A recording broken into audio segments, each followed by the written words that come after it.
Remember, guys, I'm fair, but I'm firm. Touch him up. Good luck. Who the fuck is Larry Flowers? I'm gonna trade this life for fortune and fame. I even cut my hair and change my name. Cause we all just wanna be big rock stars and live in hilltop bosses driving. Ladies and gentlemen, it's your boy Larry Flowers. This is the Fair But Firm podcast. I'm doing my first solo pod today. It was kind of in one of those moods to kind of shoot the shit, talk a little hockey. Lots of things to talk about, but I figured going solo style might be nice because I kind of just get to talk to myself, which is something I do anyway. But first, I got to talk. I just got home from my month-long Aspen trip. I've been going to Aspen for 18 years. It is one of the most special places in the world, and I've had the luxury of staying with a lot of friends who have houses there, but this year was an exception. One of my best friends, Joffrey Loophole, dating an incredible girl, Ariel, a Philly girl, and her family have a timeshare at a place called the Dancing Bear. It is an incredible place, big indoor theater inside, big playroom, massive breakfast on the roof, rooftop hot tubs, full service, close to the gondola. This place is incredible, and it was wide open, and she basically just gave it to me for a month, and to live that kind of life, being the kind of guy that I am, I can't afford to stay at Dancing Bear for a month, but I did, and it was an incredible experience. Had so much fun. Amazing restaurants. Me and Andy McLaughlin, Andy Mack, me, Loophole, Scotty Upshaw. Just had an incredible month.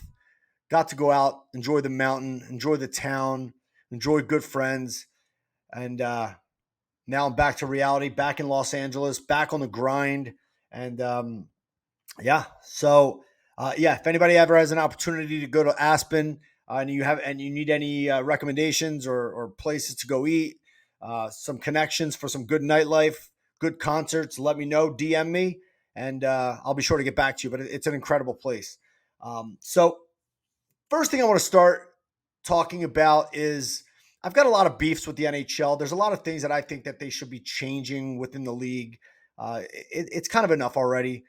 The challenging of the offsides. I don't know about you, but I've had enough of the challenging of the offsides. It's not football, right? Like if you're a half an inch or 2 inches offsides by, a cunt hair, and it doesn't really affect the play. Like clearly defenseman's out of position maybe, but that's not the way the game is played.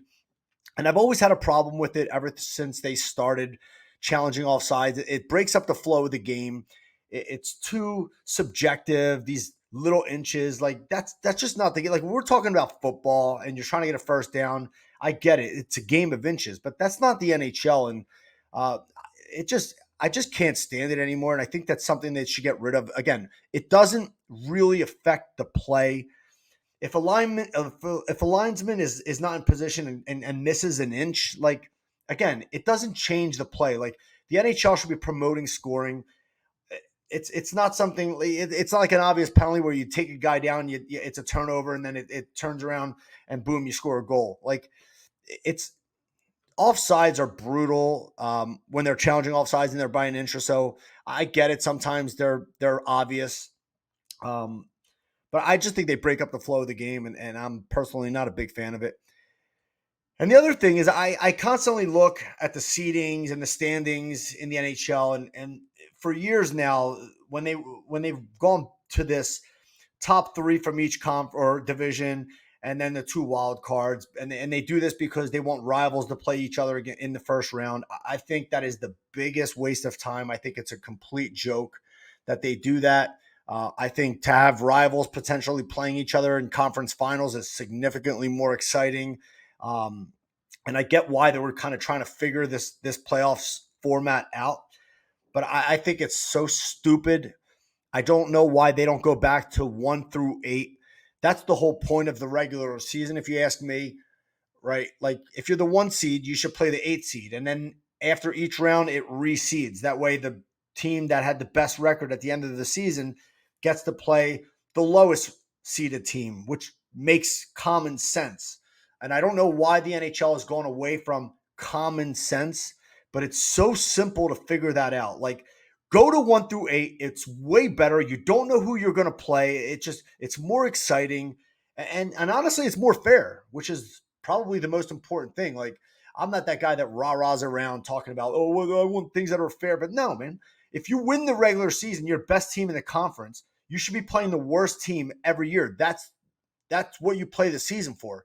This whole system and the way they have it set up is just absolutely brutal. And I would love to see them get rid of that and just go back to old school style and make teams, if you earn playing against a worse team, the lowest seed, then that's what you deserve.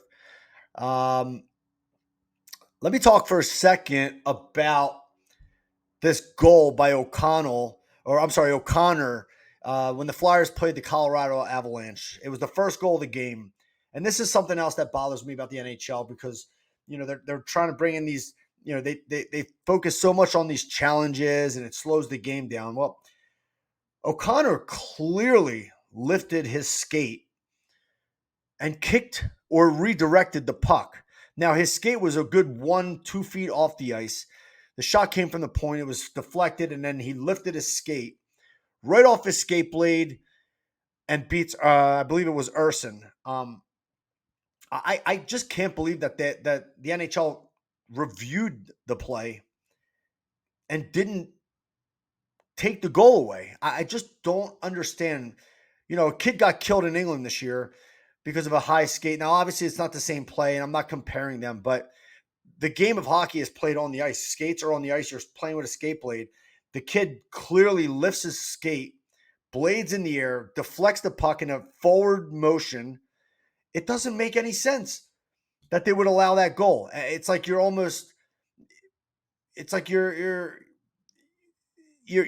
telling guys you can raise your skate blade to deflect pucks and account for a goal. I don't understand it. I don't know why the NHL continues to make these little stupid mistakes that, look, guys are saying, hey, man, this kid scored a goal by raising his skate. Maybe I'll lift my skate next time to try to deflect the puck.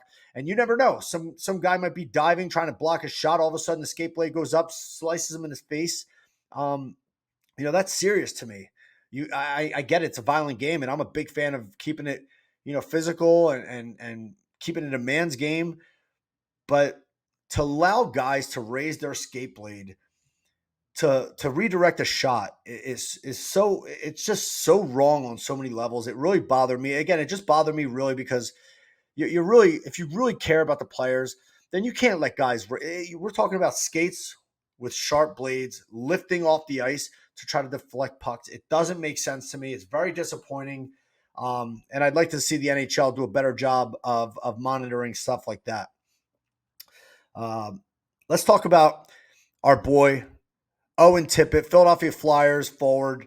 I talked about him on the last pod. He is a fantastic player.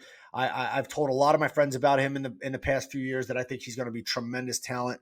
He never really got a chance to play the amount of minutes that he needs in order to be successful when he was in Florida. And then obviously he gets a chance to come up to Philadelphia and started to make his way through the lineup and earn ice time with John Tortorella. And he has began to blossom into such a special type of player. He's powerful. He skates hard. He's fast. He's got an unbelievable shot. He lets it rip quick. Unbelievable release. It's a shame he just recently got hurt, but I got to tell you, his goal the other night, that spinorama goal that he showed the world who he was in a big way. That's one of the nicest goals I have seen in years. I believe it's a candidate, if not the best goal in the NHL so far this season. And I was so happy to see him do that. He's kind of playing with so much confidence now. He's coming into his own. He's playing a ton. And like I said, when you have that kind of speed, when you're powerful and you have that kind of release and you start getting confidence, things like that happen and you get to see really what type of talent he is. And Flyers fans, I said it before and I'm saying it again, be ready for Owen Tippett. This kid is here to stay. He is going to be a tremendous talent and a big part of the movement of the new Philadelphia Flyers. And you guys should be very, very excited. I know I am. Let's talk about listen, my podcast, I usually talk a lot about Philly sports. I'm a Philly guy. Obviously, I live in LA, so I'm a partner, corporate partner with the LA Kings, and so I love watching the Kings as well. But let's talk about a player who is probably the most disliked player in the history of Flyers fans, at least one of them. My boy, I've known him a long time, Sidney Crosby. Sidney Crosby is, to me, he's the greatest player of this era. It's not just what he can do on the ice, but it's his intangibles, it's his mind, it's the way he sees the game, it's the way he acts as a professional, it's the way he makes guys around him better. I've had the opportunity. I had the opportunity to meet Sid years ago. I think going back maybe 14 years, maybe more. And we've become buddies. We talk all the time. And he is, first of all, for those people out there who hate him with a passion, I'm talking to you Flyers fans. Let me just tell you one thing about Sid that most people don't know. You only know if you know him. He's one of the funniest guys you will ever meet in your life. He's got this ability to come up with these 2, 3, 4-word little short one-liners that are so witty and so smart and so funny. And he's just the man. He really is. I have to give him his props, not because we're boys, but because the type of player that he is. But look, he just passed some serious Hall of Famers on the all-time points list. He's at 1550 now. He just passed Big Joe Thornton, who had 1539. He just passed a Flyers beloved player, Mark Recchi, who had 1533. He's now 12th all-time in points. That's an incredible accomplishment. He's got the opportunity to continue to climb the ladder here in his career, and he's still playing at an elite level. I mean, Sidney Crosby, love him or hate him, he is one of the greatest players in the history of the NHL. I've got the privilege. He sent me an incredible gift this year, which is one of the greatest. I collect a lot of jerseys. Buddies of mine, I get signed jerseys in the NHL, which are really, really cool, with personal messages. And when I got home, I was obviously in Margate, New Jersey this summer, spending time with my family, what I do every summer. And when I got home after my 2-month vacation, I walk into my office and I go to my desk, and what's sitting on my desk is a Sidney Crosby personally signed jersey with a funny message on there. Him and I, we've played a lot of tennis, golf together, and we always talk about, I used to be really fast when I was young. I'm not going to lie. I used to be able to run like the wind, and we would always joke around about who's faster. And so, so he kind of messaged on the jersey, something about along the lines of, hey, you need to work on your tennis game, and I'm ready to race you in the 100-meter whenever you are, which was kind of really, between him and I, really funny. But Sidney Crosby, 1,234 games played, 577 goals, 973 assists, 1,550 points. I mean, the kid is a machine. I shouldn't say kid, actually. He hates when people call him Sid the Kid. I never do. So my apologies. But yeah, I always love watching him play. I've watched him play since the beginning of his career.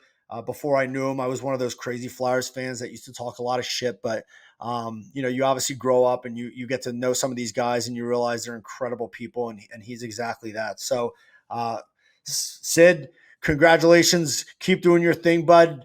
Real happy to see it, man. Another play I want to talk about is another really good buddy of mine, Ryan O'Reilly. So Ryan O'Reilly and he's been friends with all my best friends for a long time, but we really got to know each other in the 2019 season when he was in St. Louis, when they won the Stanley Cup. I got an opportunity to be a part of that story with the Play Gloria, which was life-changing. But that year, him and I really got tight, and I got to know him really, really like personally. And for all you kids out there listening, Ryan O'Reilly is the type of guy you want to mimic your game and your lifestyle too. If you're trying to become a pro, not only in the NHL or in sports, but just anything like this, he's just so fucking cool. He's got a lot of respect for everybody. He's well spoken. He's got great style. He's good in the room. He's always got good vibes, good energy. And a lot of people kind of started to write him off a little bit. Obviously he got traded to Toronto, and then he made his way down to Nashville. And sure as shit, Ryan O'Reilly, Fact Daddy, the Factor, is having a hell of a season. 47 games, 17 goals, 23 apples, 40 points. I mean, that's a resurgent type season. He's been a big part of that organization down there. Roman Yossi, the captain down there, is a really, really good friend of mine, and we talk all the time. And he had mentioned to me what an impact he's made in the locker room down there. And I got a chance to kind of just look at his stats and what he's been doing down there, and it just makes me really, really happy to see him thriving down there. Fact Daddy, keep doing your thing. Really happy for you, man. And short episode. I just want to talk about a few things. Again, get my legs under me. Try to do some of these solo episodes. We're only about 17 minutes in or so it's going to be a short episode. But I want to end on one thing. Again, I've had the opportunity to meet so many great guys in the NHL. I've got so many friends, but one in particular that I've known as long as almost anyone that I've known in the NHL. This is an all-time killer, one of the toughest, baddest motherfuckers in the history of the NHL, who's been a really good friend of mine, Sheldon Surrey. Little shout out to my boy Shelly. Just had another baby, little Ollie, little boy. He's got a beautiful wife, Tess, and honestly, Sheldon Surrey is an incredible human being. He's been through so much in his life, and him and I have continued to be really good friends. And let me tell you something about Shelly. He is, without a doubt, one of the funniest and wittiest human beings on the face of the earth. He's also a big boy, and he's scary. You don't want to mess with him. So, I mean, when he tells a joke, you almost have to laugh just because otherwise you're scared he might punch your lights out. But in reality, like, we've played a lot of golf together, and we still talk all the time. And we've talked a lot about not just, fun stuff and going out back in the day when we used to go out and fun stories, but life and, what's important in life and your health. And he's overcome so much. And I couldn't be happier for my boys, Shelly and Tess, of course, and continue to grow his beautiful family. He's also got a Frenchie, Moose, and I've got Rocky, and we always talk our Frenchies. So Sheldon Surrey, little shout out to you. I'm real proud of you, man. I told you earlier this week, and I'm just so happy to see you with another baby, little boy, and I'm sure he's going to grow up to be a tank just like you. So if Uncle Larry needs, if you need Uncle Larry's help for anything, maybe keep him in line a little bit here and there, I can do so until he's about 13 years old, because then I'll be able to pump my eyes shut. But again, congrats, buddy. But again, short episode. I appreciate everyone for listening, and I can't wait for the next episode. Talk to you soon.